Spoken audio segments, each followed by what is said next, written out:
Oi gente, então, esse aqui é o Remy, tá? Pra vocês conhecerem.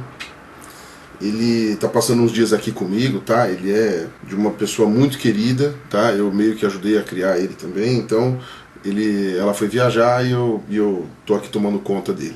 Até por esse motivo vocês vão ver que eu tô com o cabelo preso, porque ele gosta de subir no meu ombro. Então ele vai participar aqui hoje do vídeo. Já me pediram muitas vezes para gravar um vídeo explicando por que eu virei ateu, ou como eu me tornei ateu. E eu não quis gravar esse vídeo por vários motivos. Eu vou tentar explicar agora, mais ou menos isso. Bom, primeiro preciso explicar o que é o conceito de falseabilidade científica. É mais ou menos como funciona a ciência hoje. Apesar de não ser uma regra pétrea, ela funciona de uma maneira muito interessante e é ótimo para o mecanismo científico. O que acontece? Como que a ciência era feita, sei lá, nos séculos passados, né? no século XIX, XVIII, etc. Basicamente a ciência era um conjunto de fatos que você olhava e tentava explicar. Lembra aquilo lá, vídeo 3 da série Criacionismo? Você tentava explicar como as coisas acontecem, como que elas agem, mas basicamente era um valor numérico. Ou seja, se eu pegava um fato e eu repetia esse fato 47 vezes, então ele era verdade e ponto, acabou, entendeu? Isso era o conceito de ciência da época. Por que não funcionava? Porque você olhar 47 mil vezes um fato não prova que ele é universal, né? Então, eu vou tentar dar o mesmo exemplo que eu dei naquele meu vídeo agnóstico ou ateu. Eu dei o exemplo dos cisnes, que inclusive é o próprio exemplo que eu vou abordar agora. Quem deu esse exemplo? Foi o Karl Popper. O Karl Popper foi um filósofo da ciência, né, que faleceu, se não me engano, na década de 70 ou 80, né, do século XX. Ele que teve a sacada de escrever aquilo que a maioria dos cientistas já sabia, que o método que era usado, que era o método indutivo, ele não estava funcionando. Então, um exemplo que ele deu. Se eu encontro 1 milhão de cisnes brancos, eu posso afirmar que todos os cisnes do mundo são brancos. Isso não está certo. Você pode ter olhado 1 milhão de cisnes, mas você olhou 1 milhão de cisnes errado, por exemplo, né? Você deveria ter olhado cisnes de outra parte, enfim, né? Para você chegar a uma constatação de que todos os cisnes são brancos. O que o Popper compilou foi o método hipotético dedutivo, ou seja, não é o método indutivo, né, que você induz a uma conclusão. Você tem o método hipotético dedutivo, que quer dizer o quê? Você bola uma hipótese e essa hipótese você pode deduzir como que ela está errada. Isso é que é interessante. Como que você descobre que a frase todos os cisnes são brancos está errada? Descobrindo um cisne de qualquer outra cor que seja. Um cisne preto, laranja, azul, rosa-choque, enfim. Mas nem sempre você pode levar ela em... que foi, Remy? Tá tudo bem com você? Como que você faz para ela ser uma frase científica? Você tem que ter um ponto de falseabilidade nessa frase. O que é um ponto de falseabilidade? O que quer dizer falseabilidade? Quer dizer aquelas pessoas que falam uma coisa e estão mentindo. Não. Isso é falsidade. O ponto de falseabilidade é quando uma coisa é provada que é falsa. Quase isso. É quando você pode submeter a ideia a um teste, pode ser mostrado verdadeiro ou falso. Então, por exemplo, se eu tenho uma frase como essa aí, eu quero saber se todos os cisnes do mundo são brancos. Eu preciso procurar pelo cisne preto. Não adianta eu ficar olhando 1 milhão de cisnes brancos. 1 milhão de ratinhos brancos. Não adianta eu ficar olhando 1 milhão de cisnes brancos. Eu tenho que achar um cisne preto. É ele que eu tenho que correr atrás. É ele que eu tenho que pesquisar. Eu tenho que ir atrás do ponto de falseabilidade, porque é ele que vai reforçar a minha teoria. A minha hipótese, no caso, né? Ela vai virar uma teoria se ela for mostrada verdadeira, né? A teoria é o máximo grau de comprovação de uma ideia científica. Por exemplo, se a minha teoria estiver errada, se eu fizer um experimento tal, vai acontecer X. Perceba a pergunta. Se a minha teoria estiver errada, se eu fizer tal, vai acontecer X. Se o cara faz tal e não acontece X, quer dizer que a teoria do cara tá boa. Pelo menos passou por aquele teste. Enfim, se o cara submete ela a um outro teste, Y, passou, beleza, vai deixando ela cada vez mais forte. Tá? E, óbvio, né, que você tem que ter esse ponto de falseabilidade. Se você me tem uma ideia, por exemplo, dizendo eu tenho uma bolinha vermelha dentro de uma gaveta, por exemplo. Beleza. Como é que você falseia esse teste? Abrindo a gaveta. Você abre, vê se a bolinha tá lá. Se ela não estiver, tá errado.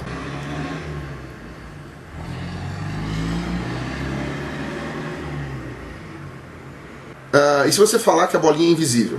Então aí, como que você falseia essa hipótese? Você vai fazer um teste de detectar um campo magnético, alguma coisa assim, mas que você vai conseguir ver, né, se a bolinha está lá mesmo ou não. Beleza, então, X, você tem como testar se está errado. Agora, se você chega e fala assim, olha, essa bolinha, na verdade, ela é intangível, e na verdade você não consegue sentir ela, e nem ver com os métodos de medição atual. Das duas, uma. Ou ela vai ficar apenas sendo uma hipótese científica mesmo, a gente não tem mecanismos para testar isso, né, não tem ferramentas, ou não é uma ideia científica, que é geralmente o que as pessoas falam. Não é uma ideia científica porque você eliminou todas as formas de fazer teste nela. Você não tem como verificar se a ideia é falsa. Então é aquilo que o pessoal fala, né? Não é papel da ciência provar que Deus existe, né? Não tem como. A ciência ela não tem como provar que Deus não existe. Ela não tem como provar que Deus não existe, porque Deus é intangível. Você pode até dizer que Deus tem uma força, que ela pode agir no nosso corpo, mas enfim, você pode colocar Deus em tantas coisas, ele pode ter uma definição tão plástica, tão etérea, tão arte moderna, né, que nem o Tomichu gosta de falar, que você acaba não tendo como fechar Deus num tubo de ensaio. Você consegue fechar características de Deus, por exemplo. Deus escuta orações. Ok, isso você consegue falsear. Por quê? Porque se Deus ouve orações, você vai fazer um teste, tal, não sei o quê, e isso daqui vai acontecer. Mas se ele não ouve orações, o que vai acontecer? Vai acontecer isso.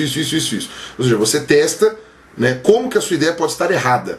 Se ela se mostrar correta mesmo nesse teste, é um ponto positivo para a tua ideia. Então, oração pedida é uma coisa que dá para ver, é uma característica de Deus teoricamente, né? A criação em 7 dias, o criacionismo, você consegue fazer testes, você já vê, então isso daí realmente não procede. Agora, a ideia de Deus como um ser onipotente, onisciente, não sei o quê, não tem como você testar. Inclusive porque, como ele é onipotente, você pode até dizer que se você achar um teste para provar a existência de Deus ou a inexistência de Deus, você pode dizer que isso aconteceu porque Deus quis. Tá tudo bem, Renan? Por que eu estou falando tudo isso? Você tem 2 maneiras de coletar evidências no que diz respeito à crença pessoal. No caso, discutir porque eu sou ateu. Você tem a evidência científica, ou seja, essa evidência que você consegue comprovar mediante um estudo, que você consegue testar mediante um teste de falsabilidade. Ok? Isso é uma ideia científica. E você tem a evidência pessoal. Ou seja, por exemplo, eu não consigo fazer um teste científico de que, sei lá, minha mãe me ama. Mas eu consigo mostrar... Tchau, Reni. Mas eu consigo ter uma evidência pessoal. Essa evidência pessoal é baseada em atitudes, em como que eu consigo observar o amor da minha mãe, etc e tal. Qual é o grande problema? A evidência pessoal, né, as pessoas geralmente se convencem com várias coisas, né? E como já dizia o Neil deGrasse Tyson, né, o diretor do planetário do Museu de Nova York, o nosso cérebro não é confiável, né? Então mesmo que você queira deixar para evidência pessoal, o nosso cérebro não é confiável. O nosso cérebro consegue ser enganado até naqueles livrinhos de olho mágico. O nosso cérebro consegue ser enganado com ilusões de ótica mais bobas possível, né? A própria existência dos mágicos, né, dos prestidigitadores mesmo, né, tipo Copperfield, essas coisas, já mostra como que o nosso cérebro consegue ser enganado, porque tudo aquilo lá é truque. Então, o nosso cérebro geralmente não é uma boa ferramenta para você conseguir perceber certos fenômenos. Ele geralmente é muito falho nesse aspecto, né? E é por isso que eu tenho muita dificuldade de aceitar evidências anedóticas, né? Como diria Alessandro Magno naquele vídeo dele, eu vou deixar aqui embaixo de novo listado. A evidência anedótica é aquela evidência pessoal, né? Aquela evidência que são casos isolados, você não tem como prever e não tem como fazer um teste, né? Fazer um experimento controlado. E eu tinha falado no meu vídeo sobre agnóstico ateu que eu tenho uma mente muito científica, eu penso de forma científica. E o fato de eu pensar de forma científica faz com que eu queira entender as coisas de forma científica, né? Então eu tento falsear as minhas hipóteses pessoais, as minhas hipóteses minhas, entendeu? Que eu não teria obrigação nenhuma de falsear isso, mas eu quero falseá-las. Como eu falei, o meu cérebro não é confiável, assim como o cérebro de ninguém. A gente está restrito a 5 sentidos, né? E ainda assim eles não são lá grandes coisas, né? Não são perfeitos, né? Então o que acontece? Quando eu me tornei ateu, eu tinha lá meus 11 para 12 anos talvez, e isso envolveu um monte de processos, de reflexões, de pensamentos, envolveram coisas pessoais, envolvendo membros da minha família, e eu poderia contar para vocês uma boa, até seria uma coisa interessante, mas o que acontece? Eu conheço várias pessoas que tiveram experiências, a maioria delas não era cética, tá? Mas eu conheci já pessoas céticas que tiveram experiências pessoais, falando, por exemplo, com algumas pessoas especiais. Não cartomante, não sensitivos e tal, mas alguma pessoa diferente, sabe? Você vai, sei lá, tem um amigo meu que foi numa benzedeira uma vez. Ele foi na benzedeira, a benzedeira discorreu o corolário da vida dele na frente dele. Isso é o que ele disse. Eu não posso provar que ele está falando verdade, então pra mim aquilo que ele falou não vale de nada. Agora, se isso acontece comigo, sabe, se uma pessoa que sabidamente não me conhece, que não tem nenhum vínculo comigo, nenhum contato comigo, acerta uma série de coisas sobre a minha vida pessoal, acertar mesmo, tá? Não tô falando de falar, um ente querido que se foi, não, isso daí é fácil. Tô falando de acertar quem é o ente querido, quando ele foi embora, como que foi, entendeu? O que ele falou, sabe? Esse tipo de coisa, né? E se por um acaso eu recebo uma mensagem dessas, indo numa dessas mulheres, ou homens, sei lá, enfim, dessas condições? Será que isso não mostra que tem alguma realidade por aí que a gente não conhece? Não precisa ser sobrenatural, não prova a existência de Deus, mas mostra alguma coisa que existe escondida por aí que a gente não conhece. Uma telepatia, talvez, a existência de vida após a morte, sei lá, espíritos, né, que não necessariamente tem a ver com a existência de Deus. Enfim, o que acontece? Se eu conto num vídeo para a internet o que me tornou ateu, com detalhes, mostrando todas essas coisas, o que vai acontecer? Do jeito que eu sou cético, você pode me mostrar a benzedeira mais impressionante do mundo, a mãe de santo mais fantástica, ou sei lá, o babalorixá mais incrível, ou o sensitivo, enfim, sei lá, o médium, qualquer coisa assim, mais inacreditável. Se ele vier falando pra mim as coisas da minha vida, eu não vou acreditar. Por quê? Porque isso está registrado num vídeo da internet. Ainda que você me convença que esse sujeito nunca acessou a internet na vida, eu não vou me convencer. Eu vou chegar e falar, ele pode ter visto isso daí na internet, mentido para as pessoas, ele pode ter tido alguém que contou para ele sobre o vídeo na internet e viu que eu estava vindo, enfim, sabe, eu vou agir de maneira até meio paranoica, mas eu não vou acreditar. Então, se eu conto para as pessoas ao vivo aqui como eu me tornei ateu, isso quebra o meu ponto de falseabilidade. Elimina o meu ponto de falseabilidade no que diz respeito à possibilidade de eu estar errado. Porque Deus não dá para falsear. Então eu nunca vou conseguir ser convencido, ou dificilmente vou conseguir ser convencido da existência de Deus.